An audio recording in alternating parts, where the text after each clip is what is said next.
nasakyanan.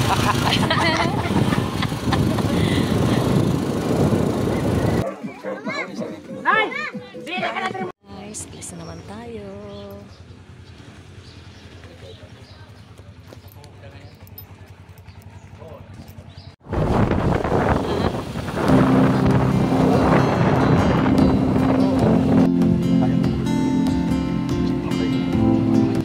Huwag sa ako bagyo sa Yolanda.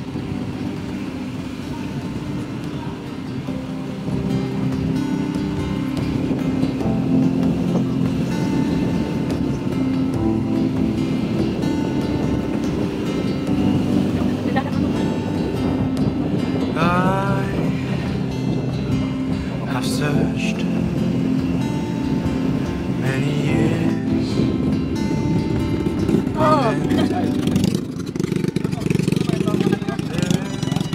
Asa naman ta, Doy? Asa man? Guys, di manidalan ta. Kaya mo? Kaya mo?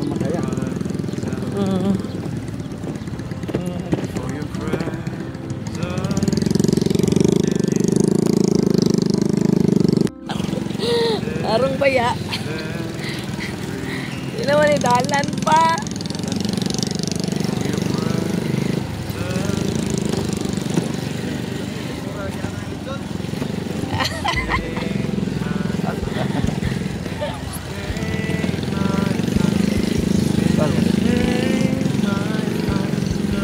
Paglapok pa.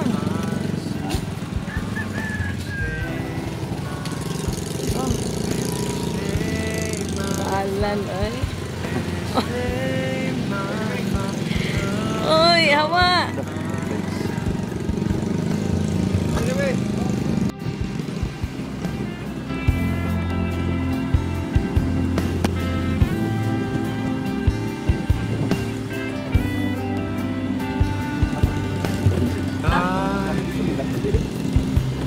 I've searched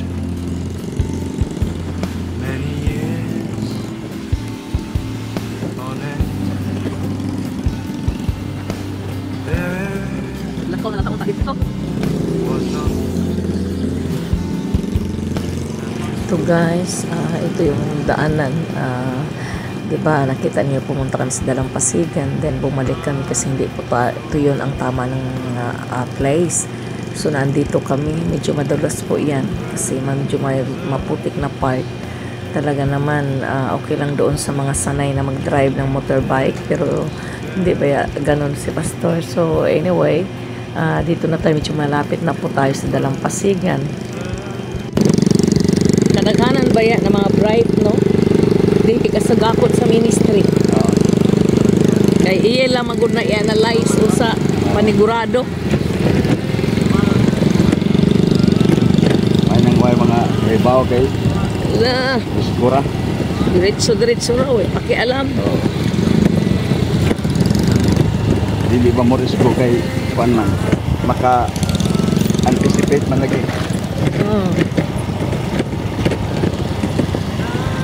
Finally, kita ko na yung dagat. Lapit na po tayo. Salamat kay Lord sa safety na biyahe. Asa man? Na. Oh, ano masabi mo sa rough road? Ha? Asa man ang cottage? Mag-voice over ako nito guys, kaya medyo maingay na po. Nagpatugtog po yung mga kasama, mga nauna sa amin. Ito po, kasama namin ang mga members sa church. At tuwang-tuwa sila. Ang iba ay nagdala ng upuan, ang iba ay nagdala ng misa. Kaya yun, excited kami kasi 12 o'clock na po ito. Wala pa kaming kain. Yan po. Guys, bit-bit nila yung lechon. Oh. Yan oh.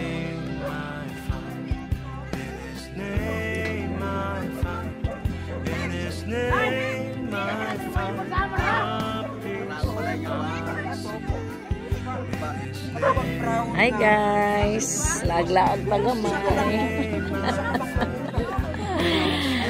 Ayan, dati-rati sa Facebook ra, ngayon kauban na. kadugay pag nakabagulo. Abot pa rin kayo ng mga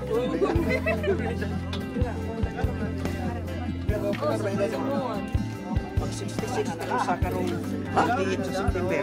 66. Oh. Kain tayo guys. Lechon. Pastora, ang dunggan, ikon. Oh.